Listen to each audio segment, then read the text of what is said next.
I was locked up with a guy in the shoe, black guy. He got like 25 years. He and I are talking about cooperation. He said, yeah, he said, when I was at the pen, he had a guy he played handball with every day. And he goes, my girl knows some drug dealers that she can bust.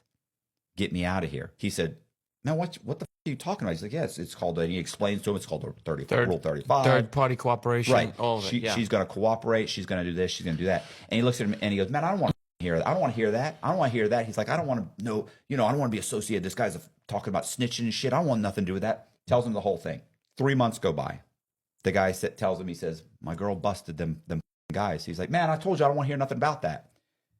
6 months go by. He says, bro, them dudes all pled guilty. He said, I don't say nothing. I'm like, whatever. He said, 3 more months go by. He's gone. He said, one day he's going up to the wreck. He said, I'm supposed to meet him. And he's passing him. And he's like, bro, you going to meet me out there? He said, no. He said, I'm leaving.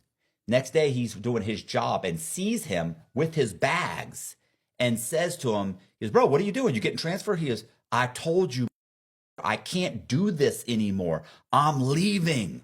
He went home. He said, if you're smart, you'll do the same thing. Right. And he walks off. He said, dude went home. Right. Now, we're in there and he's telling me his story. He's all disgusted, right? Yeah, snitch. I'm saying nothing, bro. This guy just got out of the pen. Right. He's at the medium. Right. And he's been in the medium a month. He's already in the shoe going back to the pen. So I'm sitting there like, oh, yeah, that's up. I don't want to get killed.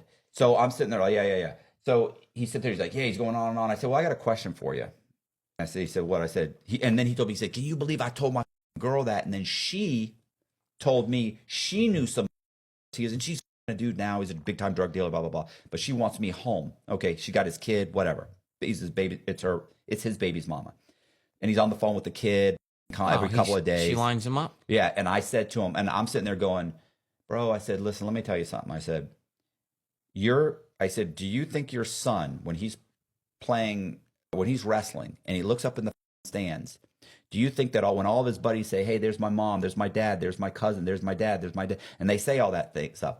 I said, do you think that your son's going to look up there and think that stand is empty and tell all of his buddies, yeah, my dad's not here, but he's a stand-up guy? No. I said, your son don't give a f-. Yeah. Your son would rather look up there and say, there's my dad. Mm-hmm. I said, that's all that fucking matters. I said, you do what you want to do. And so we talk about it for the next day or two. He gets on the phone with his girl and he says, you know that thing you told me about? He goes, yeah, I think you need to call the guy. I turned $1,500 into $30 million. The greatest wealth is created not by innovation, but by imitation. You take something that works and you bring it somewhere they don't have it. Think about Starbucks in Russia. Think about Kentucky Fried Chicken in China. Think about McDonald's in France. We knew they were successful models here. And just taking them somewhere they don't have them, it's almost a guaranteed success. So there were parts of the world that spoke English that didn't have telemarketing securities, like the United Kingdom, London, Scotland, Ireland, Wales, South Africa, New Zealand, Australia. They all speak English. I can communicate with them. Right. But nobody was calling them. Why? I did some homework and I found out how to make that legal. The same guy who was being investigated by the DOJ and the SEC for insider trading to the tune of $15.1 million. Right. Okay, same guy who paid $22 million in ransomware because they didn't have the adequate security protections. When you're in the health space, bro.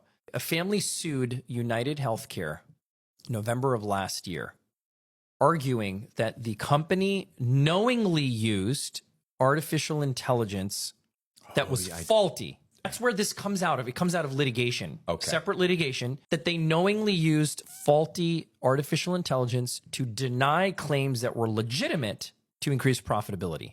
That is a big deal. We all know, most people know, that insurance companies try to weasel out of things. That's why we have insurance contracts. That's why they define the term claim the way they define it. That's why they investigate the way they investigate. But this is very, very overt. Artificial intelligence tool with 90% inaccuracy. And it wasn't for plastic surgeries or optional surgeries. It's elderly people in care homes who are now getting booted out and liquidating assets to be able to cover and stay alive. That is sinister. That paints a very different picture of United Healthcare, doesn't it not? Yeah. It's not just I'm a CEO trying to build above average returns for my shareholders. It's a sinister thing. He knew. The judge asked the question, where the drugs? No drugs. Where the money? No money. He said, so you mean, why is this, you mean to tell me you have nothing to substantiate the charges? This was the chief judge, Judge Recker. Judge Recker would give you 1,000,000 years. His mustache was rolled up at the end. You know, this man didn't even play. I mean, he would give you 1,000,000 years and thought nothing of it. And he said, you mean to tell me you bring a highly decorated officer in my courtroom and you have nothing to substantiate the charges? Why is he here? So they lied and said I was giving confidential law enforcement information. They found out through testimony, Catherine Munez, she said, I worked in this capacity for 25 years. Mr. Hicks has not ran this information. It's controlled through your social security number. Then they lied and said I was on audio tape. When they played the audio tape, they found out that it was the same person who arrested me. The same tape that I played for you guys, Internal Affairs called him down there. Did this happen all at the first hearing or this play out during a trial? No, this played out during trial. Okay. And of course, the jury deliberated. They came back with a not guilty verdict within 30 minutes. I stayed in the hole for 5 months. The public defender. What is He came a few days after, you know, and he says, Ray, I was appointed. His name was Marty Fakenbaum. He said, I was appointed by the court to come and represent you. I said, okay, sir. And we sat down, we talked like you and I speaking right now. Right. And he asked me, I said, first of all, why am I here? I said, these people said that I was trafficking cocaine. I said, that's a lie. I got documents in here to show you that I'm at work. I said, I said, first of all, how could I be traveling to these various states and living 350 kilograms of cocaine? My wife worked that night at the Postal Service. I was there with my 2 daughters. I said, and furthermore, I'm at work. When they said I was traveling to all these states, I'm at work.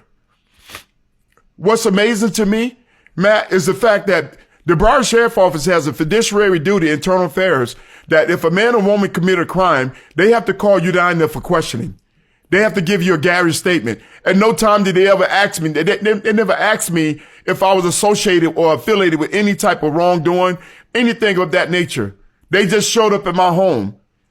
These are the same guys that actually went into my vehicle. My wife and I had bought a Mercedes, and my brother was washing the car. And as my brother was washing the car, the same task force, drug task force, go in the car without a search warrant, searched the car, and said, how could I afford this type of vehicle? It was a Mercedes, but the car had expensive emblems on the back of it. The car was a 1993 400 SEL, but they had V12 600 on the back of it. On the side it said V12, and on the back it said S600.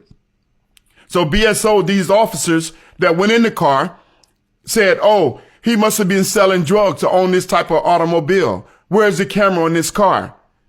So my brother said, man, you guys know who that is. That's my brother. He worked for the sheriff department. My identification was in the console of the car. These are the same people who showed up in my home and took me into custody, who arrested me.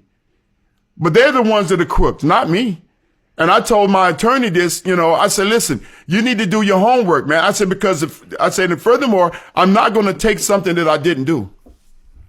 He says, Ray, I'm telling you, you're faced with natural life imprisonment. This is the feds. The feds got a 98.8% conviction rate. I told him, I said, God got a conviction rate of 0%, and I'm not taking anything. I wouldn't even take time served.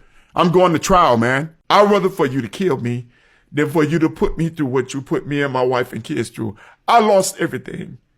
I lost my home, my cars, my finances. I couldn't even feed my family. And it got to a point that I started drinking. I never took a drink a day in my life. I went to the hospital for anxiety and depression 5 times. And I'm saying to myself, how could these people do this to me, man? When I worked my way out the hood, to have a house for me and my family, and I lose everything for what? I did nothing. Absolutely nothing. But through it all, man, you know, the word of God says in Romans 12:17, repay no evil for evil. By doing so, God said, vengeance is mine. I'll repay, said the Lord. He said, if your enemy is hungry, feed him. If he thirsty, give him a drink. By doing so, God said, it's like taking hot coals and placing them on the top of their head. So to be honest with you, it's my relationship with God, you know, and this is not tears this is tears of joy, because it's a shame, man. It's a shame. I wouldn't wish it on my worst enemy, man. They go from making almost 80, 90 some $1,000s a year to zero overnight. And my wife and kids, they had to stand in the line. The weather sometimes was unpleasant, you know. Every Saturday, my wife and kids stand in this line.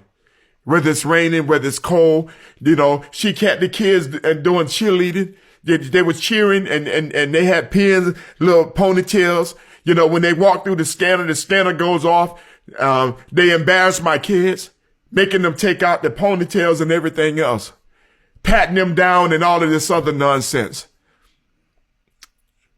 But this is system. And I'm saying to myself, but I understand. You know, they have a job to do. And my wife come in and she says, Raymond, there was time that she didn't even have a couple dollars for me to get something out of the vending machine. I said, don't worry about it, you know. But my question to you, man, how do you help your family, man? You know, your kids ask you, Daddy, when you coming home? I tell them soon. No, months going by, 6 months going by, a year going by, going to 2 years, you know. I keep telling them soon.